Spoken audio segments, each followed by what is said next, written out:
Buenas noches, estimados amigos. Un programa más de Disenso junto con Silvio Maresca. Bueno, ya estamos llegando al final de este año, ¿no? De esta temporada. De esta temporada. Así que, bueno, hoy vamos a pivotear sobre un tema que Silvio ha trabajado, acaba de publicar en la revista Noticias. No, fue en Perfil, esta vez. En la revista Perfil, entonces. En el diario. Así que, bueno, vamos a pivotear sobre ese artículo y después veremos qué sale. Mirá, qué sé yo, el tema fue, y yo creo que tiene sus connotaciones filosóficas, que lo vamos a contar rápidamente, ¿no? El tema fue este proyecto de ley de otorgar un subsidio, cosa que pasó en estos días, de otorgar un subsidio de 8.000 pesos a los travestis. Digo los travestis, ¿no? Porque en general son varones que se visten como mujeres. Bueno, mayores de 40 años. Mayores de 40. Transexuales y bueno, bisexuales. Y la mar en coche, porque no sé, alguien me dijo que en esta filosofía del género hay como 42 especímenes diferentes. Ajá. Ya parece una vez vi un grabado medieval donde había como 24 clases sociales, no sé si era exactamente clases sociales, pero 24 agrupamientos de personas distintos. Entonces yo publiqué un artículo en Perfil que lo titulé La desgracia de ser heterosexual. Esto vale tanto para varones como para mujeres. Claro. Porque me parece que estamos progresivamente por el progresismo, que es la ideología que está detrás de toda esta cuestión, estamos minusvalorados, degradados progresivamente, digamos, ¿no? El artículo, la nota es un poco irónica, digamos, ¿no? Claro. Yo empiezo diciendo que yo sé que está mal, que es políticamente incorrecto, pero que a veces me siento incluso angustiado y culpable, pero que bueno, que me gustan las mujeres y no puedo evitarlo, quizá por una mala formación constitucional o una mala educación. Es un poco irónico todo eso, ¿no? Pero el fondo de la cuestión va a esto, digamos, a toda esta denigración progresiva de la virilidad, ¿no? Lacan, vos sabés de quién hablo, por supuesto, y quienes nos ven también, está más difundido que el diario Clarín, digamos, y a veces muy mal, ha señalado, sin embargo, basándose en Koyev, un intérprete importante Alexander de Hegel, Koyev. Exacto, allá en los 70 lo dijo, ¿no? Que estamos ante el siglo, él hablaba para adelante, de la desvirilización, digamos, ¿no?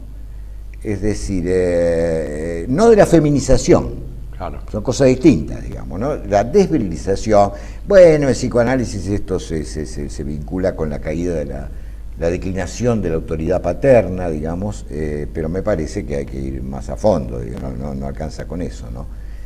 Y digo que también esta denigración de los sexos, yo sigo hablando de sexos, va también contra las mujeres. No puedo dejar de recordar una tapa de la revista Viva hace algunos años, donde para el Día de la Madre apareció como madre ejemplar del año Florencia de la B, cuando había adoptado un par de chicos, es decir, una madre con pito. Ninguna feminista levantó su voz contra eso, ninguna, que yo sepa, ¿no? Quizá, pero que yo sepa, ninguna feminista levantó públicamente la voz contra eso. Bueno, en fin, el tema, digamos, entonces es preocupante, digamos, porque cómo se puede sentir el hombre común y cómo se siente, porque esto se habló en la calle, frente a este proyecto o estos proyectos de ley que confío en que no van a prosperar, digamos, son casi delirantes, pero que indican la continuidad de un avance, exactamente. Hay una tendencia. No sé cómo lo ves vos todo este tema. No, yo lo que veo es que hay una manipulación de los derechos, el tema de la manipulación de los derechos. Nosotros, esto ha sido estudiado por mucha gente, hemos escrito un montón de trabajos sobre el tema. Hay derechos humanos de primera generación, segunda generación, tercera generación. no se cumplen con los derechos humanos de primera generación, como es la seguridad, la vida, el trabajo, no se cumplen con los derechos de segunda generación, los derechos sociales, pero se exaltan los derechos de tercera generación, que son los derechos subjetivos, ¿no? Y este derecho subjetivo, la elección el género como elección es un derecho subjetivo, porque yo elijo este derecho. El hombre, cuando nos referimos a hombres, es tanto el varón como la mujer, por eso el término hombre siempre se usó en filosofía, involucrando tanto el varón como la mujer. Claro. Bueno, el hombre elige, es derecho subjetivo cuando el hombre elige esa condición. Bueno, todos los partidarios del feminismo, todos los partidarios de esta filosofía del género, sostienen esto que es un derecho subjetivo, es decir, yo elijo mi propia sexualidad. Bueno, estos derechos subjetivos han trastocado el sentido del derecho para mí, porque en realidad el derecho es algo que uno no tiene que exigir, sino que es algo que uno da. ¿Cómo es eso? El derecho algo que uno da. No es simplemente el derecho. Yo tengo derecho a la jubilación, tengo derecho a 1000 beneficios. Pero en realidad el derecho, la fuente del derecho, está no en lo que yo reclamo, sino en lo que yo doy. Una suerte de autoafirmación. Claro, porque esto es así. Bueno, cuando uno dice que otorga un derecho, nos otorgan un derecho, en realidad lo que están haciendo es nos transforman a nosotros en deudores. Y lo que el hombre no es deudor. El hombre casualmente es ¿cómo te podría decir? El hombre hace al derecho. No es que el derecho yo lo recibo, el hombre hace al derecho. Por lo tanto, cuando... Vos decís, no es un mero don del poder. No es un don del poder. Esto se ve claramente, para poner un ejemplo, a ver si puedo poner un ejemplo. El derecho me obliga a realizarlo. El derecho no es algo, es una cosa pasiva que yo recibo. Una mera concesión. El derecho me obliga a realizarlo. Estoy obligado a realizarlo. Este paso es un paso que no se tiene en cuenta. Nosotros somos actores del derecho, no pasivos del derecho. Receptores, claro. Ahora, en este caso yo también te digo lo que veo varias cosas, ¿no? En el caso de este proyecto de ley, veo varias cosas, ¿no?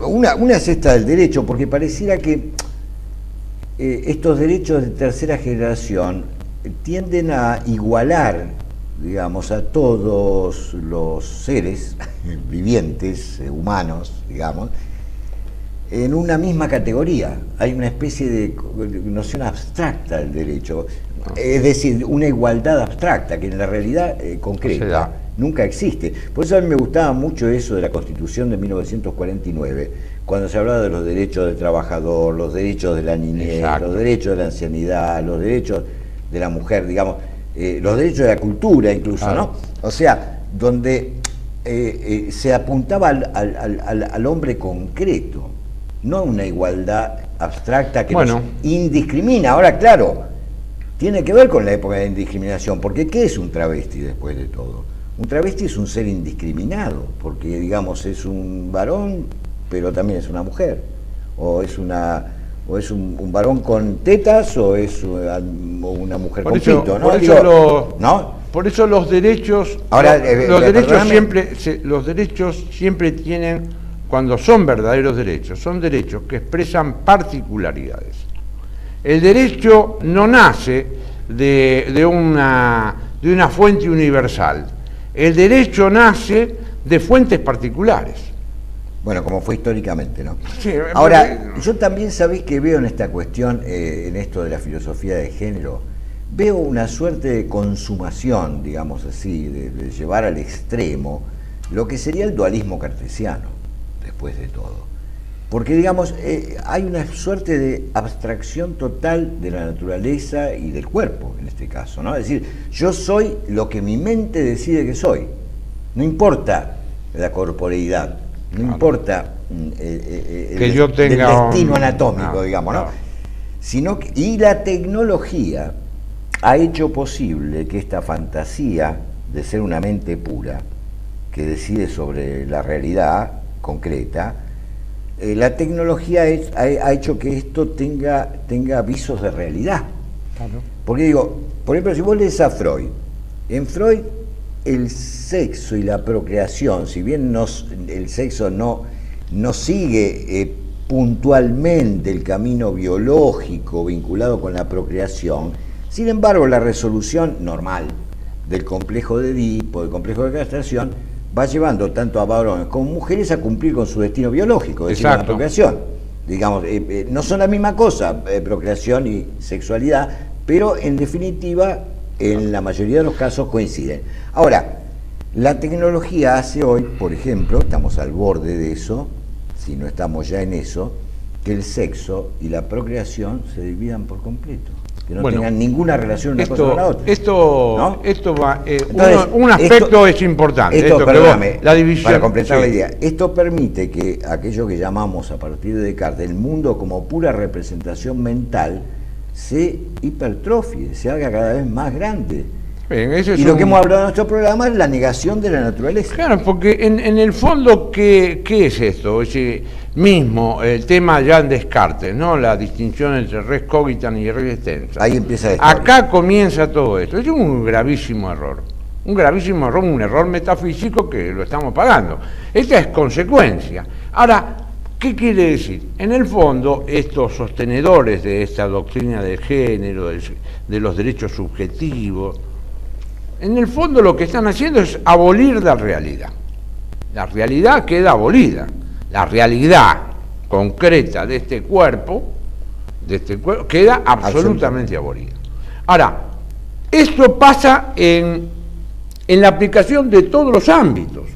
Esto no quiere decir que nosotros vayamos, o que los televidentes, si es que llegaron hasta este minuto del programa... Usted es un poco desconfiado con respecto a eso. Sí, yo estoy desconfiado. Creo que esto tiene que durar 5 minutos. Pero bueno, nosotros no, o por lo menos en mi caso, yo no voy en contra del derecho de las particularidades. El derecho nace de lo particular. El derecho no nace de lo universal. Por lo tanto, el derecho tiene que ser expresión de las particularidades. Pero estas particularidades, como reflejadas, diría que en el espíritu objetivo, reflejadas en la propia realidad, no en el derecho subjetivo. Bueno, está muy bien lo que decía el derecho subjetivo. Fíjate que las leyes estas que consagran el matrimonio entre homosexuales, etcétera, hablan, y referidas al tema del género, hablan de la autopercepción. Claro. ¿No? Yo me defino de acuerdo a mi autopercepción. Fíjate también cómo implica esto un solipsismo absoluto. O sea, está negado el lazo social. Yo soy lo que considero que soy. Mira, me hace acordar la meditación metafísica de Descartes. Descartes dice, yo soy mi espíritu. Claro. Bueno, además tengo un cuerpo. Vaya a saber por qué estoy unido estrechamente a un cuerpo. Unido estrechamente. De ninguna manera hay una unidad sustancial, lo dice expresamente Descartes. Estoy unido estrechamente, podría no estarlo. Yo soy mi mente. Entonces, es notable, bueno, este tema de la autopercepción. Ahora, lamentablemente nuestros legisladores, que desconocen por completo la historia del pensamiento, digamos, aceptan estas propuestas demagógicamente, porque además es mucho más fácil satisfacer a pequeñas minorías que a las grandes mayorías. Por supuesto. Y esto es la política permanente del progresismo, digamos, ¿no? Yo entiendo que después de las catástrofes que se llevaron a cabo en la Segunda Guerra Mundial, como el Holocausto y tantas otras cosas, los derechos de las minorías empezaron a tener más importancia, digamos, ¿no? En vista de que las mayorías pueden ser opresoras en fin, nefastas respecto a las minorías. Pero tampoco se trata de todo lo contrario. ¿Cómo se puede sentir, volviendo a este tema, el hombre común, trabajador, heterosexual, que tiene su familia, frente a este tipo de privilegios que podíamos contar también, y esto creo que ya está en marcha, el salario de los presos, con vacaciones incluidas? Vacaciones es una cosa reciente. Vamos a encontrarlo de pronto. Es mucho más fácil satisfacer a las pequeñas minorías que satisfacer a las grandes mayorías, políticamente, económicamente. Es mucho más fácil. Esto es así. No se van a ocupar de una inmensa mayoría, yo que sé, como pueden ser los jubilados, o no se van a ocupar de esa inmensa mayoría que es el trabajador informal. De eso no se ocupan. De la grande mayoría. Lo que sean de 3, 4 millones para arriba no se ocupan. No se ocupan de los 5.200.000 minusválidos que tenemos en la Argentina. El 12% de la población argentina es minusválida, tiene problemas de locomoción, problemas de mentalidad, problemas de que falta de miembros. El 12% de la población argentina. De hecho, no. Ahora te tenés que ocupar de los 50.000 presos que tenemos. Nosotros tenemos 50.000 presos y tenemos más o menos 50.000 gays. Más o menos. Entonces vos sumás 50.000 más 50.000. Esto es la cifra.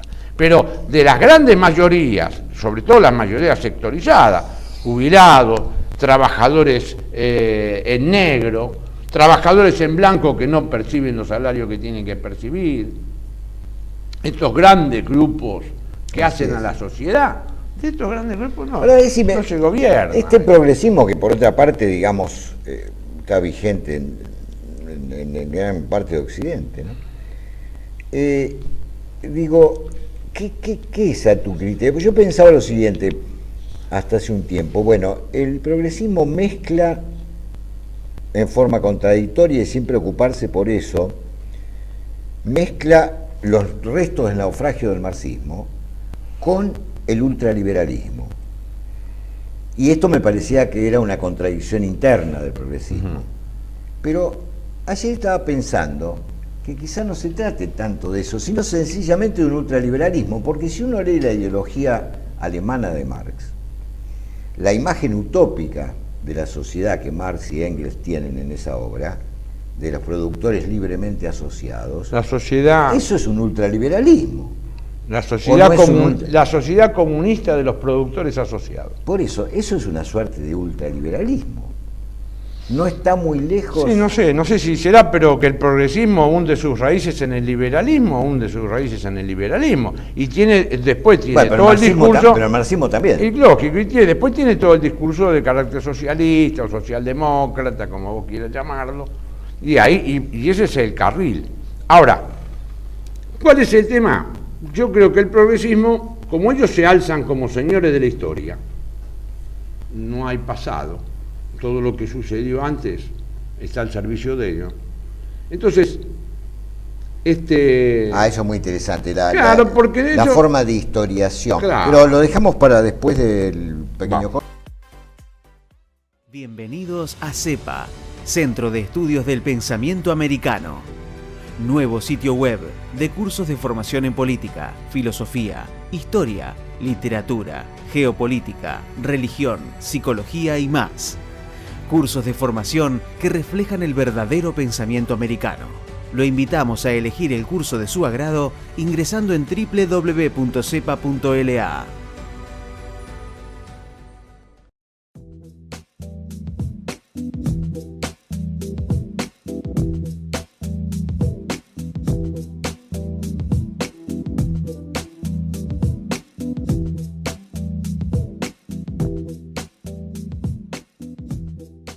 Decir siempre la verdad primero tiene un precio. Dependemos de tu ayuda. TLB1, toda la verdad primero.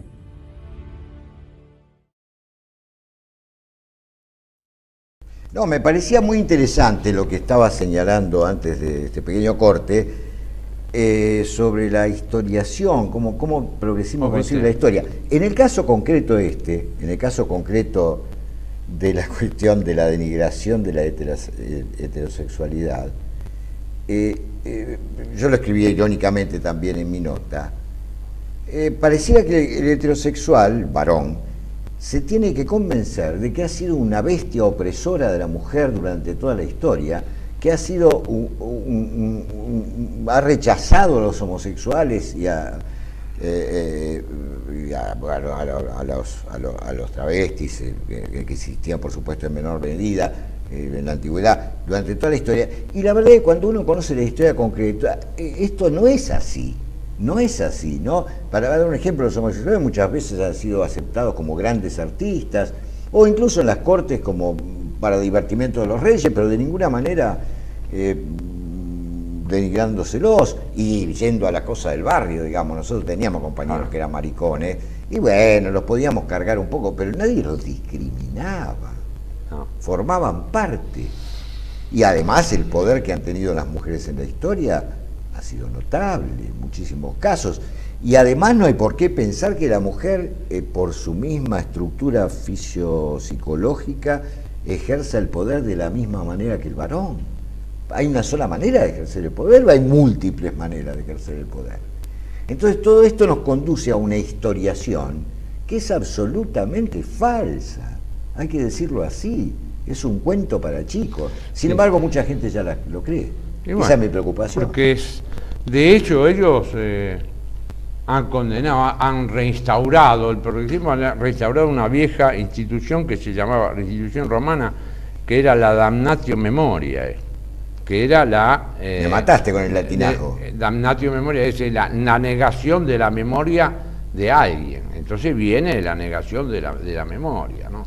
Y entonces ahí comienzan a desaparecer los personajes. Por ejemplo, en el caso nuestro, Roca. O en el caso de España, Franco, por ejemplo. Desaparecen los personajes, los hacen desaparecer. ¿Por qué? Porque ellos tienen la idea, el progresismo, que es una... En el fondo siempre ellos están en la cresta de la ola, como decimos.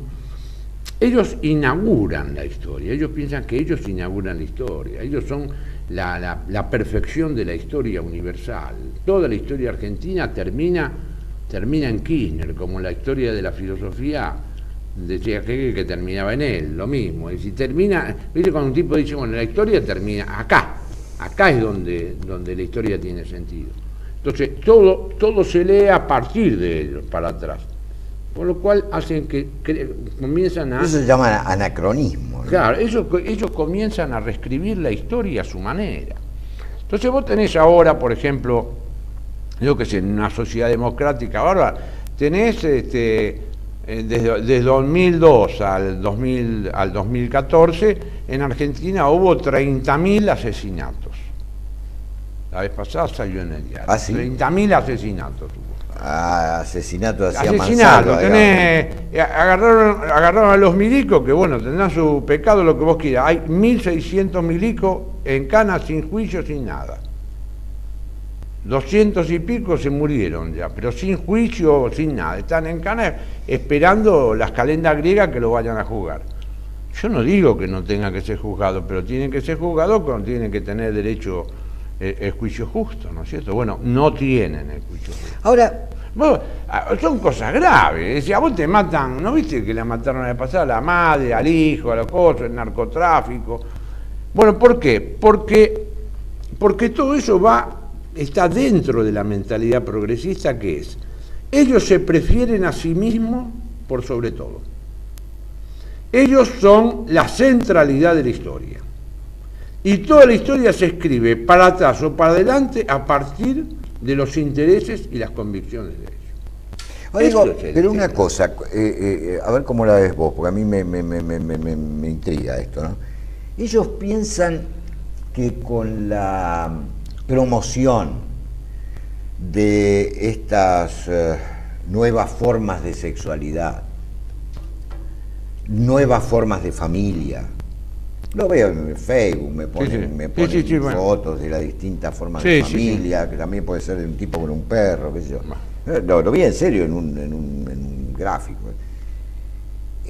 Con esta nueva forma de familia, con esta universalidad abstracta de derechos, ellos piensan que esto es consumar una decadencia para ver si surge algo nuevo. No, esto no. Esto es lo nuevo para No, ellos. el progresismo... Esto es... que el progresismo... Porque yo no puedo dejar de ver la disolución de la familia tradicional, No. a la cual no defiendo, claro. Sí. Pero Bueno, no puedo dejar de verlo como una decadencia. bueno, pero vos lo ves como una decadencia porque no sos Ellos lo ven- progresista, pero el Para progresista ellos la carece destrucción de la de- idea de decadencia. El progresista carece de la idea de decadencia. El progresista piensa que siempre se puede ser más progresista. No piensa que esta sociedad es decadente, no, al contrario, piensa como el Por eso proyecto digo, o sea que- moderno, que esta sociedad avanza, es una sociedad que avanza a un sistema mejor, a mejores privilegios, más humano, más todo. Pero de hecho, Entonces, De lo hecho. que yo llamo decadencia para ellos ya en sí mismo es el progreso. en sí No mismo es que- está, carece de la idea No de es que decadencia. tratan de destruir lo que está para No, poner no, otra no. cosa, sino que lo que yo veo como destrucción, ellos ya lo ven como progreso. Esto es una cosa progresiva. Lo que vos ves como destrucción, por ejemplo, en el tema de la destrucción de la familia, la destrucción de la sexualidad, De las instituciones. la destrucción de la masculinidad, que vos estás de las Fuerzas Armadas, de las lo que vos instituciones, quieras. Todo eso, de la iglesia, todo eso lo ve o de como las iglesias. eso lo ve como un progreso, se ve como un progreso. Pero eso tiende a un individualismo absolutamente que ni siquiera el liberalismo clásico. Entonces, ¿qué hace El ese? liberalismo clásico tenía límites. Primero homogeneiza todo, ¿no? Se homogeneiza todo. Segundo, al homogeneizarse se pierden las particularidades. Perfecto. Y vos perdés las particularidades, sea de sectores, sea de grupos, Claro, sea de asociaciones. ciudadano, o ni siquiera, ¿no? Perdiste, porque por ejemplo en los Habitante. liberales clásicos, el ciudadano, bueno, el hombre pleno era el ciudadano, punto. Y el resto era la plebe, no corría. El ciudadano, ¿viste? Pero acá no, acá esto se nivela todo. Se nivela todo, pero no se nivela todo porque ellos digan, bueno, vamos a nivelar porque vamos a construir otra cosa. No, nosotros estamos nivelando, construyendo. Está Y esta bien. nivelación lo que hace es extrañar las particularidades. Esta nivelación extraña las particularidades. Por eso es tan difícil. Sí, es abstracta, Por ¿no? eso, Silvio, es tan difícil nuestra crítica. A ver, Porque nuestra crítica, si nosotros fuéramos dos reaccionarios, dos Claro, trogloditas, suena, ¿no? A dos ver. tipos que fuéramos unos perros, que estuviéramos en contra de Tada, que tienen que meter, y como es que dice la marcha de la bronca, y dale, y palo, y palo, y palo. Bueno, nosotros no somos así, porque hacemos filosofía. Por lo tanto, la tarea nuestra básicamente es discutir. tratar el de ver progresismo no discute. tratar de ver un poquito más lejos, allá. Primero, un el poquito progresismo más no allá. discute. ¿Qué es lo que tenemos? ¿Cuál es el problema grave que tenemos para hacer entender a estos cráneos que tenemos como televidentes nosotros? Hacer entender que nosotros defendemos las particularidades, defendemos los derechos de los pueblos. Las particularidades me refiero a los derechos de las agrupaciones, concretos, como puede ser los jubilados, los sindicatos, las iglesias, los docentes, esos derechos concretos. La familia. La familia, bueno, estos son los derechos. Sin ser ridículo decir Bueno, que la familia tiene que ser Pero el papá, esto, la mamá, ¿por los qué niños. nos cuesta? Porque el progresismo, ¿qué hace? Nos cuesta a nosotros porque ellos dicen que bajo el relato o el discurso, como vos quieras decir, el discurso de otorgar los derechos subjetivos, ellos lo que están haciendo es defender a las minorías, es decir, a las particularidades. Y en realidad, con ese otorgamiento de derechos a las ínfimas minorías, lo que hacen es eliminar las particularidades y establecer una sociedad homogénea. Sí, Este es el mecanismo. pero dentro de este razonamiento, entonces habría que pensar que está más avanzado un travesti que un heterosexual. Es más avanzado. Para el progresismo, sí. Un delincuente sería más avanzado que una persona honesta, digamos. La honestidad sería también una tradición que tiende a desaparecer, perimida. Perimida. Sería más avanzado aquel que se divorció 7 veces, que está casado con la misma mujer hace 40 años, con el mismo varón hace 40 años, digamos. Porque todo esto sería viejo. Una rémora. Una rémora, ¿no? Una rémora.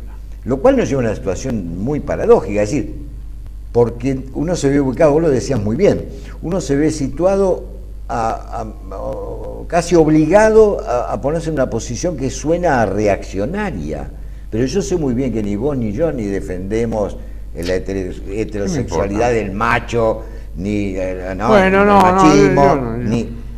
Pero eso es otra cosa, ¿no? Como ni defendemos tampoco la familia impoluta. No, lo que sucede es que... Yo no voy a dejar de ser amigo de un amigo porque se divorció, por favor. Hasta el Papa está planteando, bueno, veamos cómo es este tema, ¿no es cierto? O sea, no se trata de eso, pero te sitúan está en esa trastocado. posición. Y yo no quiero ser reaccionario. Es que está trastocado todo tipo de razonamiento. El progresismo ha trastocado todo tipo de razonamiento. Todo tipo de razonamiento. Hay como una pérdida de sentido común, ¿no? Ahí. Y al perder la realidad, perdés el sentido Claro. común, ¿no? ¿A dónde te referencias? Es muy difícil explicar que uno defiende el derecho de las minorías sin licuar los derechos de los particulares. Es muy difícil. Es muy difícil. Muy difícil porque ya está dado así. De los jueces, vos leés las declaraciones del presidente de la Corte Suprema de Justicia y es para ponerse a llorar.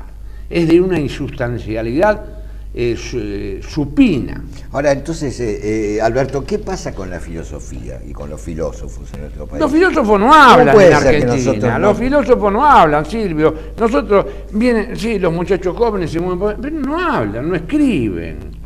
¿Vos sabés de alguno de estos viejos profesores nuestros que escriba un artículo en un diario? Que salga por la radio alguna vez que diga una cosa como Dios manda. No hace nada. O sea nosotros tenemos nuestra responsabilidad en este desierto. Nosotros tenemos una grandísima... Yo no la tengo porque toda mi vida nunca he sido un perro mudo y vos tampoco. Pero nuestros colegas, algunos de nuestros colegas o varios, tienen una responsabilidad moral extraordinaria. Porque ellos son perro mudo en una sociedad que necesita de la filosofía. ¿Qué es eso de perro mudo? Es ¿Una como expresión campestre? No, es una expresión del Evangelio. Ah, ¿sí? Dice que no hay que ser perro mudo. Ah, no sabía. Creo que dice San Pablo, no sé, no me acuerdo bien, pero es una expresión del Evangelio. No hay que ser un perro mudo ante una sociedad, ante una relación de injusticia. Ahora, ¿qué pasa? La sociedad nuestra tiene una obligación. Los filósofos tienen una obligación muy grande. Porque no hay otra posibilidad. Platón ya lo vio en la carta séptima. ¿Te acordás cuando Platón dice que él primero pensaba dedicarse a la política? Sí. Pero que después se dio cuenta que no hay ninguna posibilidad de enderezar las cuestiones humanas, digamos, sin dirigirse a la filosofía. Claro. Y lo intentó, bueno, hemos hablado muchas veces de eso, ¿no? Sí. Pero digo, esto para nosotros, filósofos y no meros profesores, es una suerte de mandato. Claro. O sea, ¿acaso los mismos profesores, sin tomar esto, no toman siempre como paradigma a Sócrates, que fue el tipo que se jugó la vida por tratar de convencer a sus conciudadanos que estaban en un camino equivocado? Sí. Y entonces nosotros Nosotros tenemos ese paradigma, no lo seguimos. Bueno, nosotros tratamos de hacer todo lo posible, tratamos de hacer, como decía una vez Castellani, hacer una mancha de aceite, a ver si alguno se patina y se cae, por eso hacemos este programa, pero de hecho nuestra sociedad necesita de la filosofía, pero necesita de filósofos. ¿Qué es lo que determina a un filósofo, a un buen filósofo de uno malo? No existe el mal filósofo, el filósofo es y si no, no es. ¿No? Esta es una realidad. Como el asunto de que no se puede estar medio embarazada. No se puede estar medio embarazada. ¿El filósofo es o no es? Así es así. Como dice, por un momento se dice, hay que hacer se puede hacer filosofía o no hacer filosofía. Se hace filosofía y si no se quiere hacer filosofía, también hay que hacer filosofía para no hacer filosofía. De modo tal que la filosofía es necesaria. La Pero ley de imprescindible. Clovis. Mira, ayer estuve en un congreso Entonces, que a lo mejor podemos dedicarle el próximo programa y último a esto lo vemos después, pero digo, estuve en un congreso sobre adicciones. ¿Sobre? Adicciones. Ajá. Sobre drogas y Sí. narcotráfico, etcétera, ¿no? Y bueno, yo presenté algunas ideas, pero me di cuenta cómo ahí también hay una carencia total, a pesar de las buenas intenciones y los alegatos y las medidas que se toman, pero no hay una reflexión sobre la condición del hombre contemporáneo. Entonces, si no pensamos qué pasa con el sujeto contemporáneo, no podemos ni empezar a nada respecto de ese problema y en el fondo de ningún otro. Claro. ¿No? Pero sabemos que el problema del narcotráfico es un problema, y de las adicciones, que van de la mano, es un problema importante, no solamente en nuestro país. Ahora se está haciendo especialmente grave en nuestro país, pero lo es en el mundo. Ahora, ¿hemos reflexionado acerca de por qué porque sujeto contemporáneo es tan afecto a las drogas? yo creo que el problema sigue siendo el viejo problema de la filosofía, que es que el filósofo tiene que ocuparse de los fines. El filósofo tiene que pensar sobre los fines. Decía Augusto del Noche, que es un libro hermoso, se llama La sociedad opulenta. Ajá. Decía Augusto del Noche, el hombre contemporáneo, el hombre de la sociedad de consumo, de la sociedad opulenta, tiene todos los medios a su alcance, mucho más medios que todas las generaciones anteriores, pero tiene un problema fundamental, tiene confusos los fines. Y vos te encontrás que vos tenés todos los medios, en la sociedad tenemos todo, hoy tenemos todo, y sin embargo los fines son absolutamente confusos. No se sabe si va a salir Pato o Gallareta. Nuestro director nos está marcando el fin del programa. Lo seguimos en el próximo, que será seguramente el último. El próximo programa será el último. Esta temporada.